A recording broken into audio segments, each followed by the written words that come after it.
আপনারা 15টার মধ্যে আমাদের 13টা আসনে জিতিয়ে আমাদের জয়যুক্ত করেছিলেন।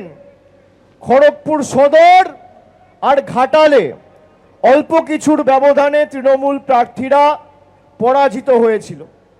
আজকের সভায় তৃণমূলের বুথ স্তরের কর্মী প্রতিনিধিরা যারা আছেন তাদের অঙ্গীকার নিতে হবে, এবার 13-2 নয়, 12-3 নয়, 10-5 নয়, 14-1 নয়, 15-0 তৃণমূলের পক্ষে করতে হবে।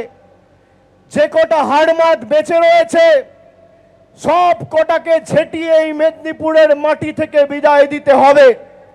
আমরা যেখানে সভা করছি এই মেদিনীপুরের মাটির ইতিহাস নতুন করে মনে করানোর কোনো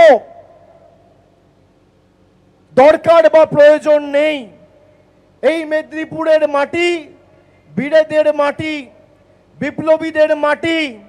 এই মাটির যে অবদান দেশের স্বাধীনতা আন্দোলনে রয়েছে, এমনকি যেখানে আমরা সভা করছি এই কলেজ মাঠে, মেদিনীপুর কলেজের যারা ছাত্র ছিলেন, প্রাক্তন ছাত্র এই কলেজের দীনেশ গুপ্ত, প্রদ্যুৎ কুমার ভট্টাচার্য, মৃগেন্দ্রনাথ দত্ত, ব্রজকিশোর চৌধুরী, নির্মল জীবন ঘোষ, এই 5 জন ছাত্র স্বাধীনতা আন্দোলনে লড়াই করতে গিয়ে নিজেদের জীবন দিয়ে ব্রিটিশের বিরুদ্ধে লড়াই করেছিলেন। আর এই মেদিনীপুরের মাটিকে 2020 সালে একই মাঠে একজন গদ্দার নরেন্দ্র মোদীর স্বরাষ্ট্রমন্ত্রী অমিত শাহের পদলেহন করে নিজের সিবিআই এর জেল যাত্রা বাঁচানোর জন্য পায়ে হাত দিয়ে বিজেপিতে যোগদান করেছিলেন। বিজেপির মডেল পশ্চিম মেদিনীপুরে কি? নিচে সিপিএম এর হাড়মাত আর উপরে বিজেপির গদ্দার, যারা এক সময় সিপিএম করে বাংলার হাজার হাজার মানুষকে ভীত সন্ত্রস্ত করে। আমার বলতে দ্বিধা নেই যে এই মেদিনীপুরের মাটিতে গত 25-30 বছরে তৎকালীন কংগ্রেস এবং তৃণমূল কংগ্রেস তৈরি হওয়ার পর তৃণমূল কংগ্রেসের হাজার হাজার কর্মী সমর্থকদের সিপিএম এর হাড়মাতরা কিভাবে অত্যাচার করেছে।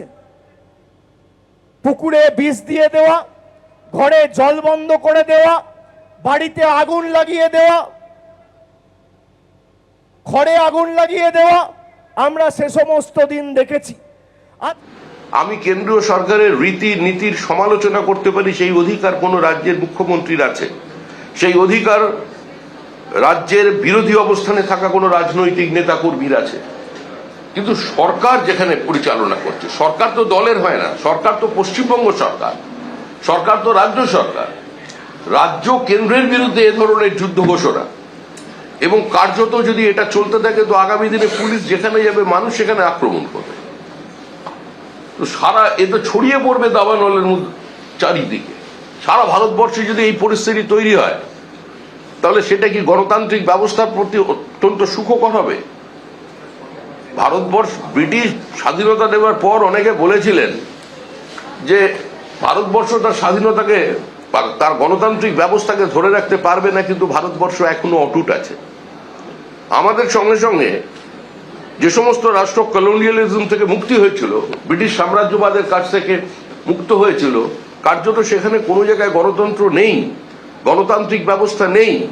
পাকিস্তানের কোনো রাষ্ট্রপতি 5 বছর ক্ষমতায় টিকে থাকতে পারেন না, রাষ্ট্রপ্রধান আক্রান্ত হয়, মারা যায়, তাদের জেলবন্দি করে দেওয়া হয়। কিন্তু সেই পরিস্থিতি তো ভারতবর্ষে নেই। আজকে তৃণমূল কংগ্রেস যে সংস্কৃতির জন্ম দিল, ইডির অফিসে হামলা করে, ফাইল ছিনতাই করে, এবং পুলিশ সেগুলোকে হাতে নিয়ে চলে গেল, সেখানে গাড়ির নাম্বার প্লেট বদল হয়ে গেল, এবং তারপর ইডির বিরুদ্ধে মামলা হলো। যেভাবে মামলা হয়েছিল শাহজাহানের ঘটনায়, যেভাবে মামলা হয়েছিল শঙ্করাঢ্যর ঘটনায়, কিন্তু পরিণতি কি?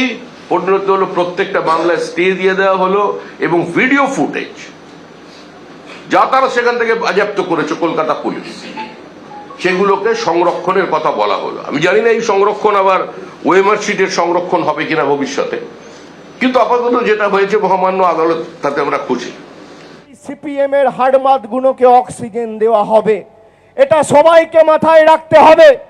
যারা আমাদেরকে পরিবর্তন চাই বলে আমাদের সরকারকে ব্যঙ্গ বিদ্রুপ করছে, 34 বছর সিপিএম এর হয়ে যারা মানুষকে অত্যাচারিত করেছে, মানুষকে বন্দুক নলের নিচে বাঁচতে বাধ্য করেছে, আজকে তারা বিজেপির নেতা, তারা পরিবর্তন আনবে।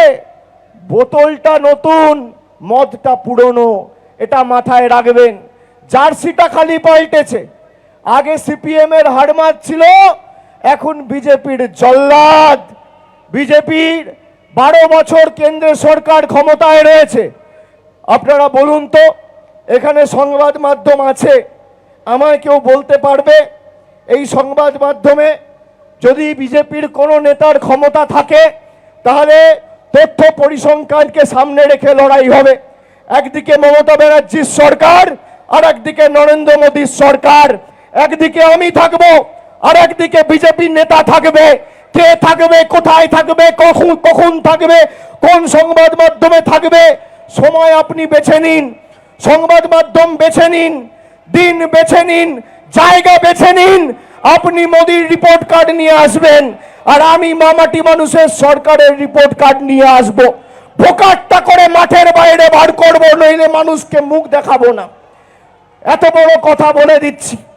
আপনারা লড়বেন তৃণমূলের সাথে, মায়েরা, বোনেরা, ভাইয়েরা মাথায় রাখবেন, এই যে তৃণমূলের যুগান্তকারী একের পর এক প্রকল্প, লক্ষ্মীর ভান্ডার, স্বাস্থ্যসাথী, কৃষক বন্ধু, এই বিজেপির সরকার আটকাতে চেয়েছে। বিজেপির নেতা বলছে মায়েরা যারা লক্ষ্মীর ভান্ডার পায় তাদেরকে খাঁচায় বন্দি করে রাখতে হবে। মায়েরা শপথ নিন যে বন্দি কাদের করবেন আর কিভাবে করবেন, আগামী দিন যেন ভোটে তার প্রতিফলন হয়। কালকে কার্যত সুপ্রিম কোর্টের যে ভার্ডিক্ট, সুপ্রিম কোর্টের যে অবজারভেশন, সুপ্রিম কোর্টের যে পরবর্তী শুনানির ক্ষেত্রে তাদের যে মতামত, সেটা ঠিকই সেটা প্রমাণ করে দিয়েছে। মুখ্যমন্ত্রী আজকে বিবৃতি দিয়েছেন যে সংখ্যালঘুদের রোষের কারণ আছে। 3.5 ঘন্টা ধরে জাতীয় সড়ক অবরুদ্ধ। গতকাল চাকুলিয়াতে সেখানে চাকুলিয়াতে গান্ধীজির মানে এসআইআর এর ঘটনার প্রতিবাদ করতে গিয়ে গান্ধীজির মূর্তি পর্যন্ত ভেঙে দেওয়া হয়েছে। যারা দিনের পর দিন গান্ধী হত্যা নিয়ে বিভিন্ন ধরনের প্রশ্ন তোলেন, সেই সরস্বতীর বরপুত্ররা কালকে গান্ধীজির মূর্তি ভেঙে দিয়েছে। শুধু এখানেই ভেঙে শান্ত হয়নি, গোয়ালপ্রকারের ঘটনা প্রত্যেকের জানা। গোয়ালপ্রকারের ভৌগোলিক অবস্থান কি? গোয়ালপ্রকারে দীর্ঘদিন ধরে অবিরাম বাংলাদেশি অনুপ্রবেশ চলেছে। গোয়ালপ্রকারকে প্যাসেজ করে ঝাড়খণ্ডের ডেমোগ্রাফি বদলে দেওয়া হয়েছে।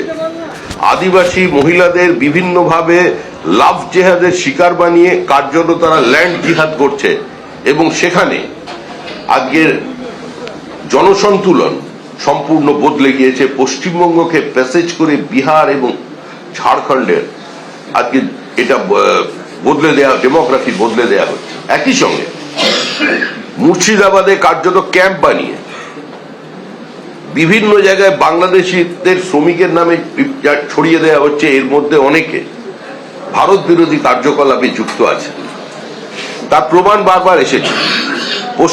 সাম্প্রতিককালে 10 বছরের ইতিহাসে যদি কোনো নাশকতামূলক ঘটনা দেখা যায়, বা 20 বছরের ইতিহাসে যদি কোনো ঘটনা দেখা যায়, এমনকি 26/11 ঘটনা দেখা যায়, প্রত্যেকটা বিস্ফোরণ, প্রত্যেকটা আত্মঘাতী হামলার সঙ্গে কোনো না কোনো ভাবে পশ্চিমবঙ্গের নাম যুক্ত হয়ে গেছে।